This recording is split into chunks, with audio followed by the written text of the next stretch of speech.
Hello students, मैं अजय यादव आपका आपके अपने यूट्यूब चैनल आरएस एकेडमी में स्वागत करता हूं। हम लोग पढ़ रहे हैं करंट अफेयर और करंट अफेयर में आज से जुड़े आज मतलब जो भी महत्वपूर्ण प्रश्न बनेंगे उसके बारे में आज हम लोग जानेंगे। तो हम लोग के सामने यहाँ पर पहला प्रश्न दिया, देखिए यहाँ पर पहला प्रश्न है, हाल ही में विश्व सूक्ष्म लघु एवं मध्यम हाल ही में विश्व सूक्ष्म लघु एवं मध्यम उद्योग दिवस कब मनाया गया? तो ये देखिए यह कब मनाया गया है, यह 27 जून को मनाया गया है। कब मनाया गया है? तो अभी हाल ही में 27 जून को विश्व सूक्ष्म लघु एवं मध्यम उद्योग दिवस मनाया गया। अब देखिए 27 जून को मनाया गया है।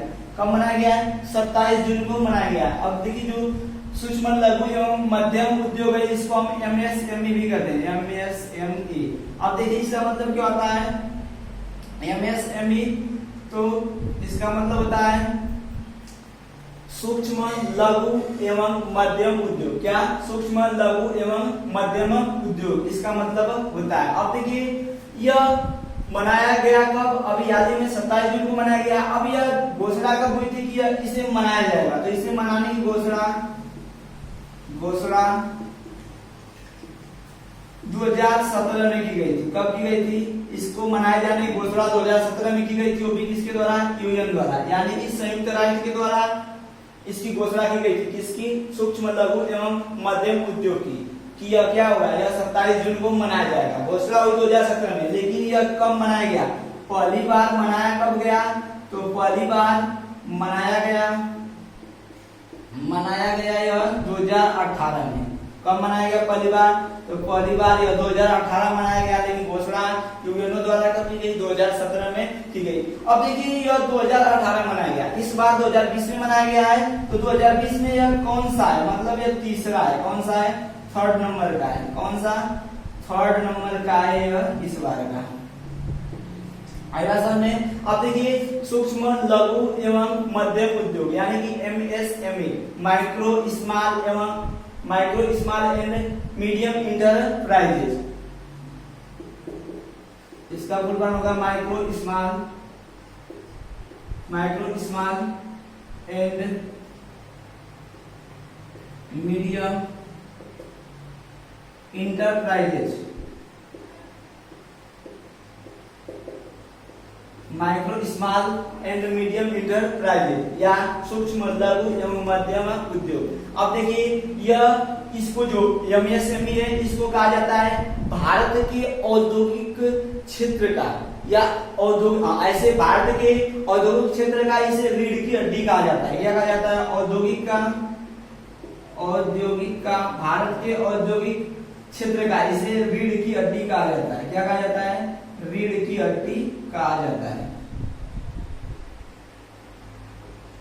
एमएसएमई को रीढ़ की हड्डी कहा जाता है। औद्योगिक क्षेत्र में भारत का रीढ़ का हड्डी कौन है?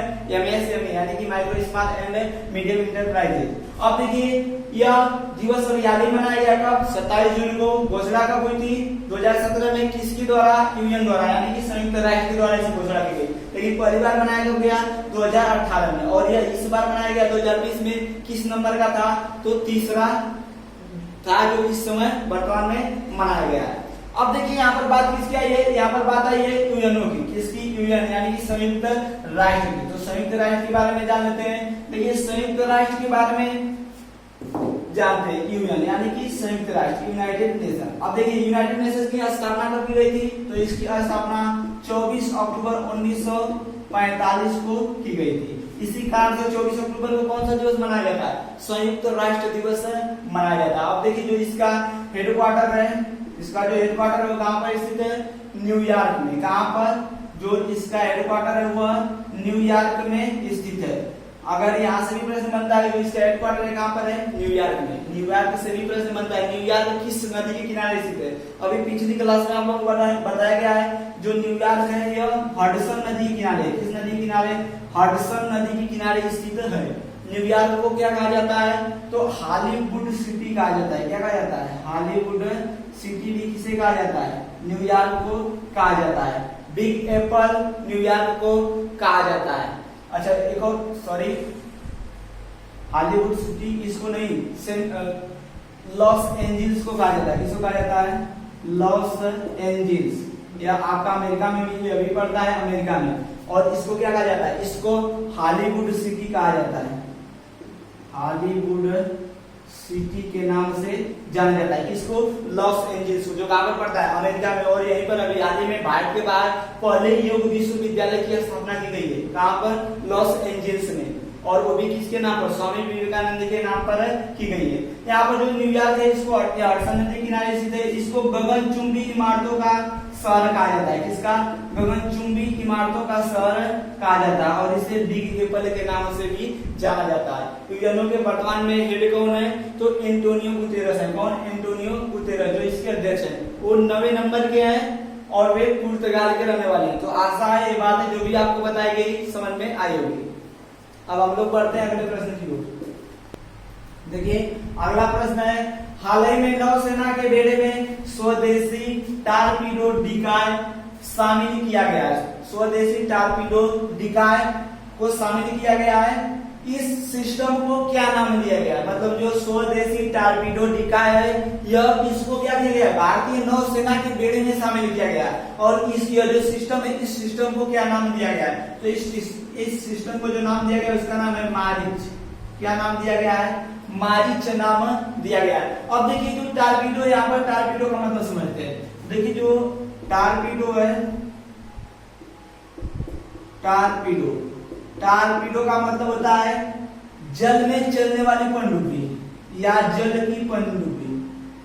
जल की पनडुब्बी मतलब जल में चलने वाली पनडुब्बी को क्या करेगी, जल में ही चलेगी। उसके बाद जो डिकाय है, डिकाय, डिकाय का मतलब है कंफ्यूज करना। क्या करना, कंफ्यूज करना या संदेह के घेरे में डाल देना, कंफ्यूज करना।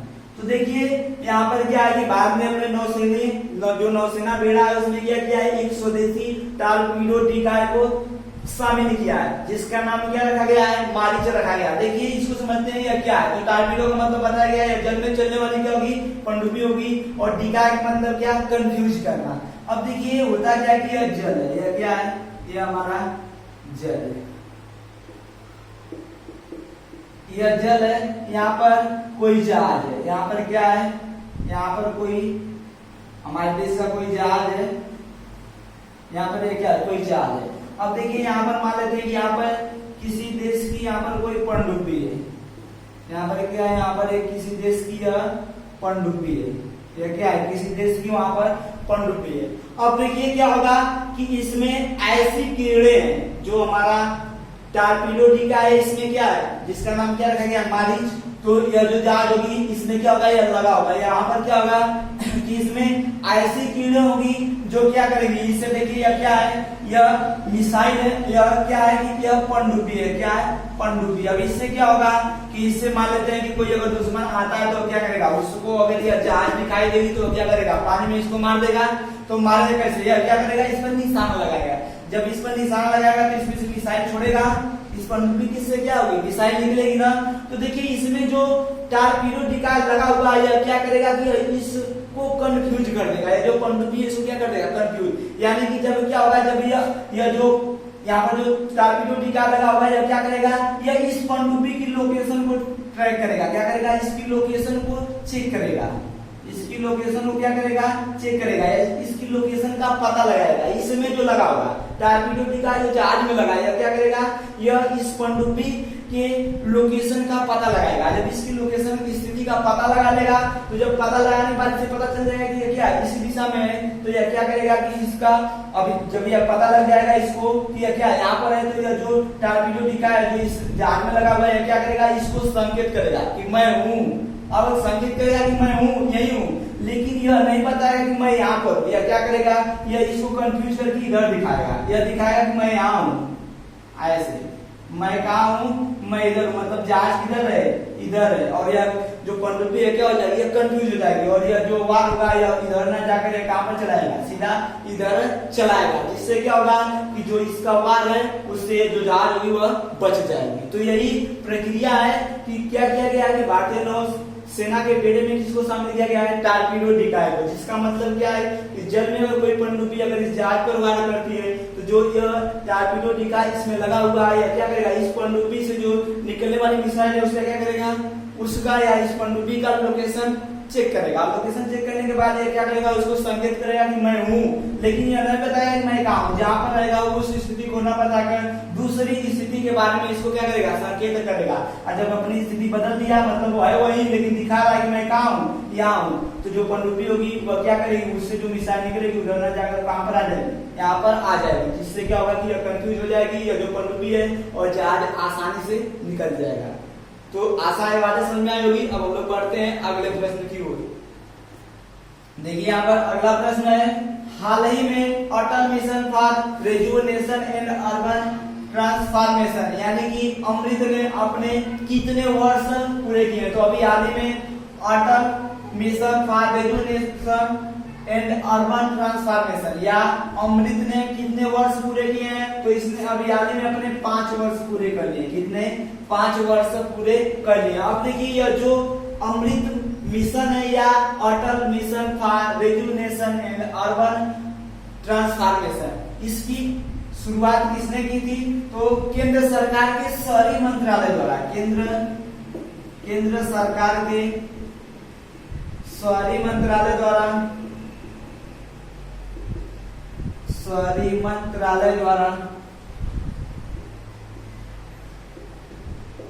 शहरी मंत्रालय द्वारा इसकी शुरुआत की गई थी। इसके द्वारा इसकी शुरुआत की गई थी, तो इसकी शुरुआत की गई थी केंद्र सरकार के शहरी मंत्रालय द्वारा।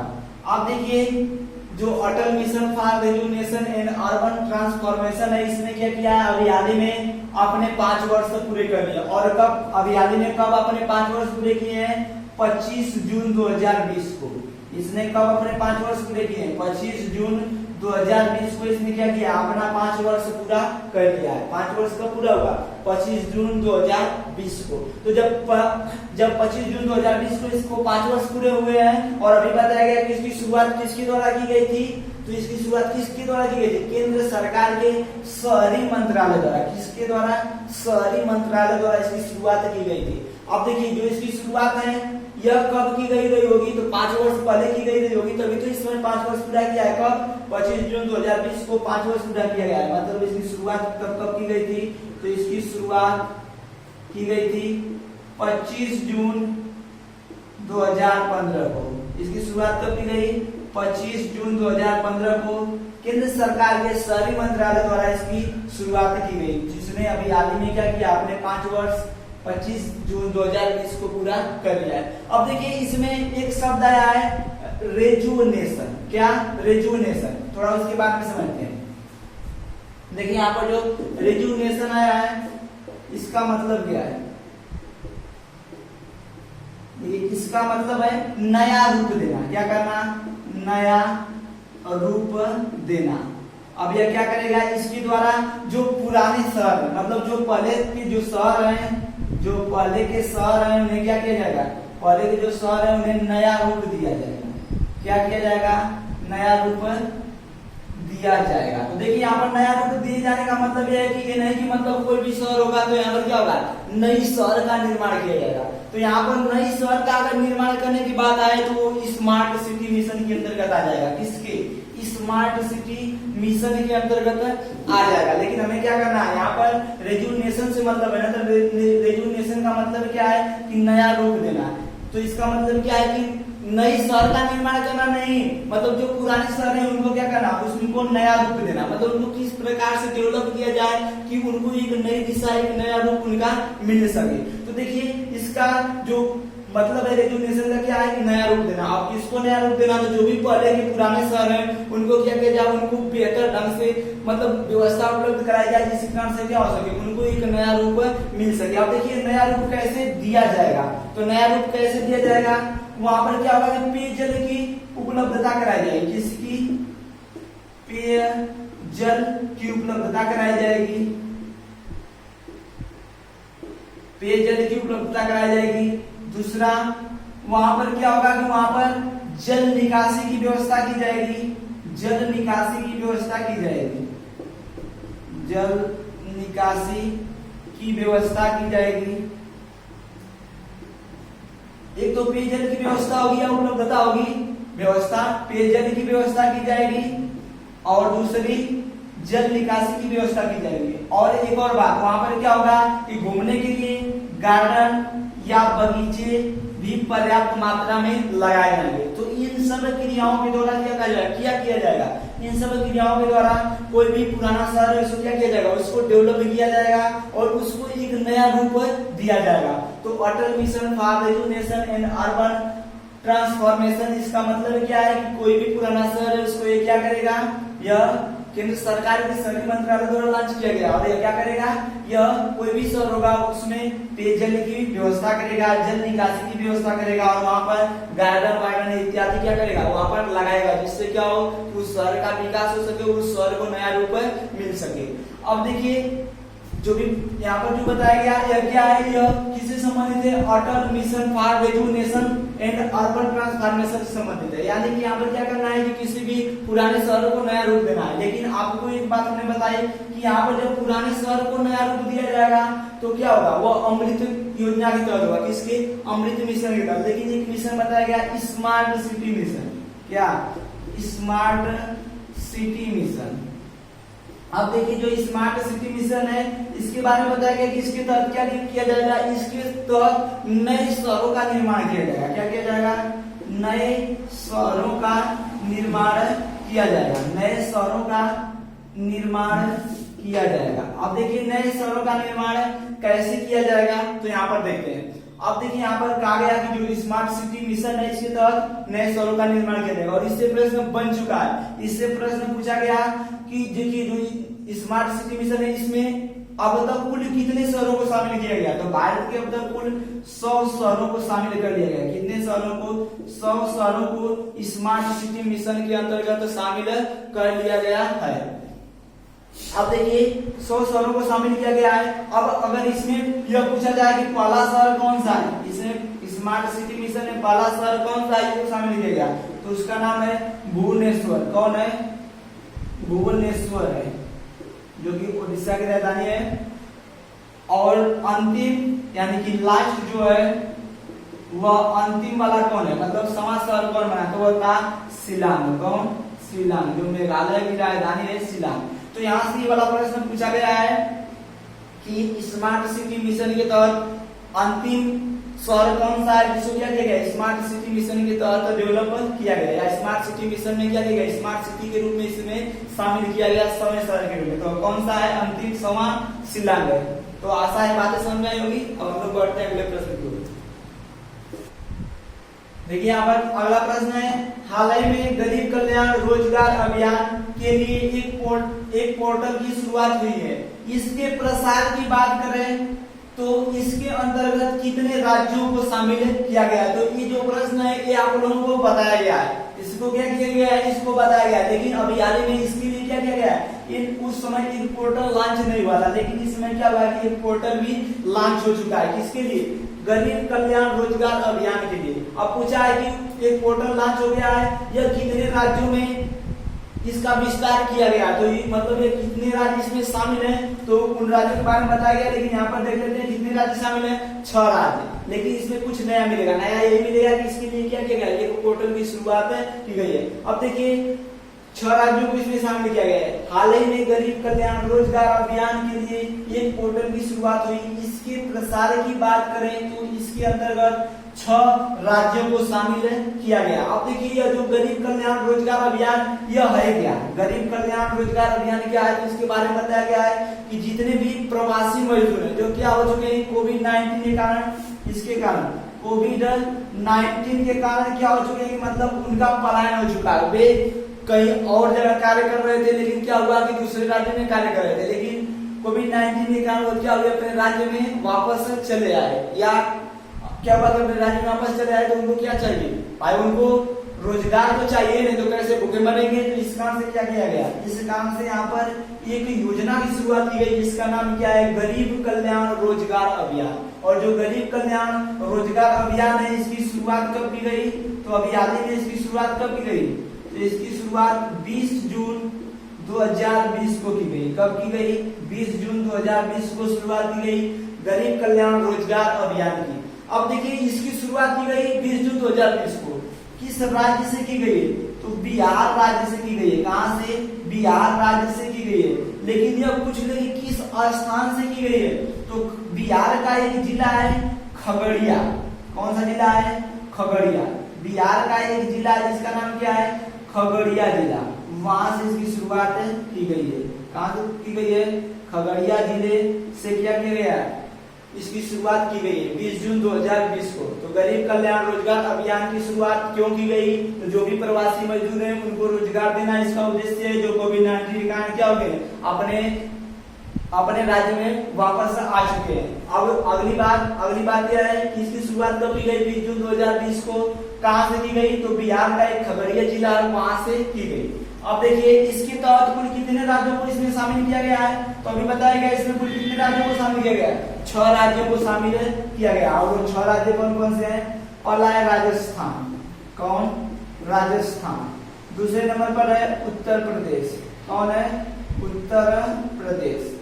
तीसरे नंबर पर है मध्य प्रदेश। देखिए इसकी शुरुआत वहीं पर की गई है जहां पर अधिक प्रवासी मजदूर, मतलब अधिक मजदूरों की संख्या क्या है? अधिक है। अगला है झारखंड। अगला है बिहार। और 6 नंबर का है, देखिए राजस्थान, उत्तर प्रदेश, मध्य प्रदेश, झारखंड, बिहार और लास्ट है उड़ीसा। कौन? उड़ीसा। तो अभी हाल ही में गरीब कल्याण रोजगार अभियान की शुरुआत कितने राज्यों में की गई है? 6 राज्यों में। पहला राजस्थान, दूसरा उत्तर प्रदेश, तीसरा मध्य प्रदेश, झारखंड, बिहार और उड़ीसा। अच्छा एक और बात यहाँ पर आपको बताइए, गरीब कल्याण अभियान जो है रोजगार अभियान है, इसके तहत सबसे ज्यादा रोजगार देने वाला कौन सा राज्य बना है? तो उत्तर प्रदेश। उत्तर प्रदेश ने क्या किया है? 57 लाख लोगों को रोजगार दिया है। दूसरे नंबर पर है राजस्थान, जिसने क्या किया? 53 लाख लोगों को रोजगार दिया, मतलब 53 लाख मजदूरों को क्या किया है? राजस्थान में रोजगार दिया गया। और उत्तर प्रदेश में 57 लाख लोगों को रोजगार दिया गया है। और देखिए जो ये गरीब कल्याण रोजगार अभियान है यह केवल 125 दिनों तक चलेगा। कितने दिनों तक? 125 दिनों का यह अभियान है और 125 दिन तक ही यह चलेगा। और 125 दिनों में चलेगा, जिसके लिए 50,000 करोड़ का फंड जारी किया गया है। कितना? 50,000 करोड़ रुपए का फंड जारी किया गया है। तो आशा है ये बातें आप लोगों को समझ में आई होगी। अब हम लोग बढ़ते हैं अगले प्रश्न की ओर। देखिए अगला प्रश्न है, हाल ही में सुर्खियों में रहे H1B वीजा, हाल ही में सुर्खियों में रहे H1B वीजा का संबंध किस देश से है? तो अभी हाल ही में सुर्खियों में रहे H1B वीजा का संबंध अमेरिका से। किससे है? अमेरिका। अभी हाल ही में सुर्खियों में रहे H1B वीजा का संबंध अमेरिका से है। अब देखिए जो H1B वीजा है यह होता क्या है, पहले इसके बारे में जानते हैं।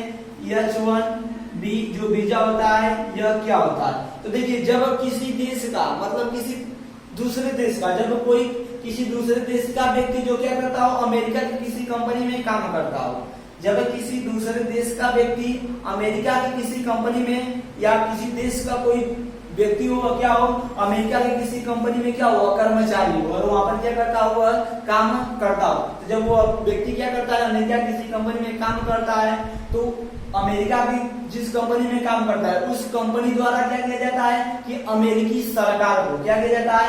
अमेरिकी सरकार से परमिशन लिया जाता है। क्या किया जाता है? अमेरिकी सरकार द्वारा परमिशन लिया जाता है। और अमेरिकी सरकार से उस कंपनी द्वारा क्या किया जाता है? परमिशन लिया जाता है। आइए देखिए जो H1 वीजा है, H1B वीजा यह क्या है? तो जब कोई व्यक्ति किसी देश का वह क्या करता हो? अमेरिका की किसी कंपनी में जॉब करता हो, और जब जॉब करता हो तो उसे मान लीजिए कि अपने देश आना हो, चाहे अपने देश से क्या करना हो? अमेरिका जाना हो, तो वह क्या करेगा? वह कैसे जाएगा? तो जो उसकी कंपनी होगी वह क्या करेगी? अमेरिकी सरकार से परमिशन लेगी। क्या करेगी? अमेरिकी सरकार से परमिशन लेगी कि वो व्यक्ति हमारे यहाँ आ रहा है और वो यह कार्य करेगा। तो जो परमिशन लेगी उसी को कहा जाता है H1B वीजा। उस वीजा को, उस परमिशन क्या कहा जाता है? H1B वीजा कहा जाता है। अच्छा एक होता है कि जैसे क्या होता है, कोई कर्मचारी जा रहा है तो कर्मचारी के साथ उसका परिवार भी जाता है। क्या होता है? उसका परिवार भी जाता है। जब उसका परिवार भी कर्मचारी के साथ जाएगा तो उसके लिए H4 वीजा का उपयोग किया जाता है। किस वीजा का? H4 वीजा उसके लिए होता है। अब देखिए यहाँ पर क्या है कि यह H1B वीजा चर्चा में इस समय। क्यों इस कारण से चर्चा में है कि इस पर प्रतिबंध लगा दिया गया है। इस पर क्या किया गया है? प्रतिबंध लगा दिया गया। मतलब अमेरिकी सरकार ने कहा है कि जो H1B वीजा है, मतलब जिसके इस वीजा के तहत अभी बताया गया कि इसके तहत क्या होता है, जो अमेरिका की कंपनी होती है वह विदेशों से अपने देश में अपने कंपनी में जो कर्मचारी होते हैं, जो कार्य करते रहते हैं, उनको क्या करती है? बुलाती है। तो अमेरिकी सरकार ने कहा कि किसी भी देश का कोई भी व्यक्ति अब यहाँ पर हमारे कंपनी में काम करने नहीं आएगा। क्यों? क्योंकि यह इसलिए किया गया है कि अभी हाल ही में वहां पर चुनाव आने वाले हैं। अमेरिका में चुनाव होने वाले हैं। क्या होने वाले हैं? चुनाव होने वाला है। एक बात तो यह है, और दूसरी बात यह है कि अमेरिका में कोविड-19 के कारण, आज जैसे पता है कि क्या कोविड-19 से पूरा विश्व प्रभावित है, तो वहां पर क्या होगा कि कोविड-19 के कारण जितने भी अमेरिकी लोग हैं, जो अमेरिकी लोग हैं वो क्या हो चुके हैं? बेरोजगार हो चुके हैं। अमेरिकी लोग क्या हो चुके हैं? बेरोजगार हो चुके हैं। तो जो अमेरिकी बेरोजगार हो चुके हैं, इसके तहत क्या किया जाएगा कि किसी अन्य देशों से किसी व्यक्ति को न बुलाकर उन्हीं अमेरिकी लोगों को क्या किया जाएगा? रोजगार दिया जाएगा। तो इसका उद्देश्य क्या है? H1B वीजा रोकने का उद्देश्य क्या है? तो इसका उद्देश्य यह है कि अभी हाल ही में वहां पर चुनाव भी होने वाले हैं, और दूसरी बात कि कोविड-19 के कारण अमेरिका के जितने भी लोग बेरोजगार हुए हैं उनको क्या करना है? रोजगार दिलाना है। आई बात समझ में? अब देखिए यहाँ पर बात किसको हुई? अमेरिका की। तो अमेरिका की राजधानी वाशिंगटन डीसी है। अमेरिका की राजधानी कहाँ पर है? Washington DC. और यह पूछ लिया जाए कि वाशिंगटन जो डीसी है वह किस नदी के किनारे है? तो यह पोटोमैक नदी के किनारे स्थित है। किस नदी के किनारे? पोटोमैक नदी के किनारे स्थित है। और वर्तमान में जो अमेरिका है इसके प्रेसिडेंट यानी कि राष्ट्रपति कौन है? तो डोनाल्ड ट्रंप है। कौन? डोनाल्ड ट्रंप है। तो आशा है बातें समझ में आई होगी। अब हम लोग पढ़ते हैं अगले प्रश्न की ओर। देखिए अगला प्रश्न है, हाल ही में सुर्खियों में रहा अटल नवाचार मिशन किस निकाय के अंतर्गत कार्यरत है? तो यह अटल नवाचार मिशन किस निकाय के अंतर्गत कार्यरत है? तो यह नीति आयोग। नीति आयोग के अंतर्गत यह क्या है? कार्यरत है। तो अभी हाल ही में सुर्खियों में रहा अटल नवाचार मिशन। अटल नवाचार मिशन नीति आयोग के अंतर्गत कार्यरत है। मतलब यह संस्था जो है यह किसके अंतर्गत कार्य करती है? तो नीति आयोग के अंतर्गत कार्य करती है। अब देखिए यहाँ पर अटल नवाचार मिशन की बात हुई है, तो यहाँ पर अटल नवाचार मिशन है क्या? तो नवाचार का मतलब यहाँ पर रिसर्च से। किससे? रिसर्च से। तो अटल नवाचार मिशन के तहत क्या किया जाएगा कि जितने भी स्कूल है उसमें एक टिंकरिंग लैब स्थापित की जाएगी। क्या होगी? एक टिंकरिंग लैब स्थापित की जाएगी। क्यों की जाएगी अभी आपको बताया जाएगा। एक टिंकरिंग लैब क्या होगी? सभी स्कूलों में एक टिंकरिंग लैब स्थापित की जाएगी। और यह क्यों की जाएगी? तो देखिए अटल नवाचार मिशन का उद्देश्य है कि जितने भी बालक हैं उनको उनकी जो भी प्रतिभा है रिसर्च के बारे में, उनकी जो रिसर्च की जो प्रतिभा है बालकों की जो प्रतिभा है उसको क्या किया जाए? उसको मतलब जो भी बालक जिस रिसर्च में जहाँ पर जाना चाहता है उसको क्या किया जाएगा? रिसर्च के क्षेत्र में जाना चाहता है, साइंस के क्षेत्र में रिसर्च करना चाहता है, तो उसको वैसी व्यवस्था दी जाए और उस वैसी व्यवस्था उसकी प्रतिभा को परखने के लिए दी जाए। और इस कारण से क्या किया जाएगा कि हर एक स्कूल में एक टिंकरिंग लैब स्थापित की जाएगी, जहाँ पर क्या करेंगे जो भी बालक होंगे वहां के जो भी बच्चे होंगे वो क्या करेंगे? रिसर्च करेंगे। तो यह है अटल नवाचार मिशन। अब यह किसके अंतर्गत कार्य करता है? तो यह नीति आयोग के अंतर्गत कार्य करता है। अब देखिए जो अटल नवाचार मिशन है इसकी अगर शुरुआत की बात करें कि इसकी शुरुआत कब की गई थी? तो अटल नवाचार मिशन की शुरुआत 2018 में की गई थी। कब की गई थी? 2018 में इसकी शुरुआत की गई थी। और यह क्या करेगा? इसके तहत क्या होगा? तो इसके तहत प्रत्येक स्कूल में एक टिंकरिंग लैब स्थापित की जाएगी। और ये स्थापित क्यों की जाएगी? तो जो भी बालक हैं उनकी प्रतिभाओं को निखारने के लिए, मतलब अगर वो विज्ञान के क्षेत्र में कोई रिसर्च करना चाहते हैं, अगर रिसर्च के क्षेत्र में जाना चाहते हैं तो उनकी प्रतिभा को क्या किया जाए? प्रोत्साहन दिया जाए। और इस कारण से क्या किया जाए? वहां पर एक टिंकरिंग लैब की स्थापना की जाए, इससे क्या होगा? बच्चे रिसर्च कर सके। तो अटल नवाचार मिशन के बारे में पता चला। यह किसके अंतर्गत कार्य करता है? नीति आयोग। अब देखिए नीति आयोग के अंतर्गत कार्य करता है, तो यहाँ से नीति आयोग की बात कर लेते हैं। नीति आयोग से पहला प्रश्न बन जाता है कि इसके अध्यक्ष कौन होते हैं? तो नीति आयोग के अध्यक्ष कौन होते हैं? तो प्रधानमंत्री। जो भी प्रधानमंत्री होते हैं वही क्या होते हैं? नीति आयोग के अध्यक्ष होते हैं। और वर्तमान में नरेंद्र मोदी है। कौन है? वर्तमान में नरेंद्र मोदी क्या है? नीति आयोग के अध्यक्ष हैं। अब देखिए नीति आयोग के अध्यक्ष कौन है? नरेंद्र मोदी है। अब देखिए नीति आयोग नीति, अब इसमें क्या किया जाता है कि इसका फुल फॉर्म पूछा जाता है, तो इसका होता है नेशनल ट्रांसफॉर्मिंग। देखिए इसमें क्या है कि यहाँ पर इसका मतलब होता है नेशनल, क्या यहाँ पर होगा नेशनल, आई का मतलब इंस्टीट्यूट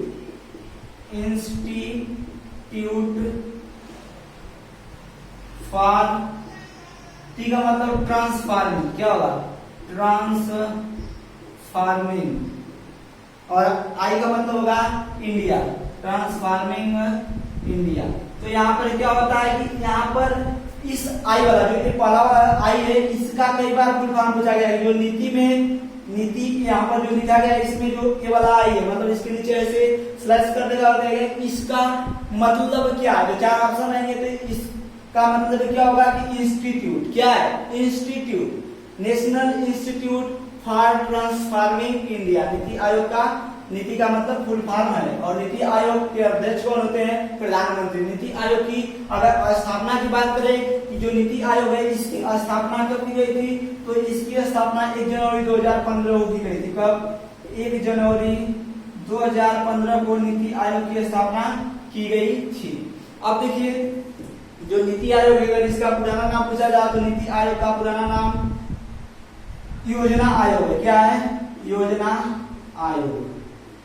यहाँ तक प्रश्न पूछा जाता है कि नीति आयोग का पुराना नाम योजना आयोग। अगर योजना आयोग की बात करें कि इसकी स्थापना कब की गई, तो इसकी स्थापना 1950 में की गई थी। कब? मार्च 1950 में की गई थी। आई बात समझ में? तो आशा है कि ये बातें आप लोगों को समझ में आई होगी। यहीं पर हमारा करंट अफेयर वाला जो क्लास है ओवर होता है। अगर जो भी बातें आप लोगों को बताई गई अगर अच्छी लगी हो तो चैनल को सब्सक्राइब जरूर करें और वीडियो को लाइक शेयर जरूर करें। इस वीडियो को देखने के लिए आप लोगों का धन्यवाद।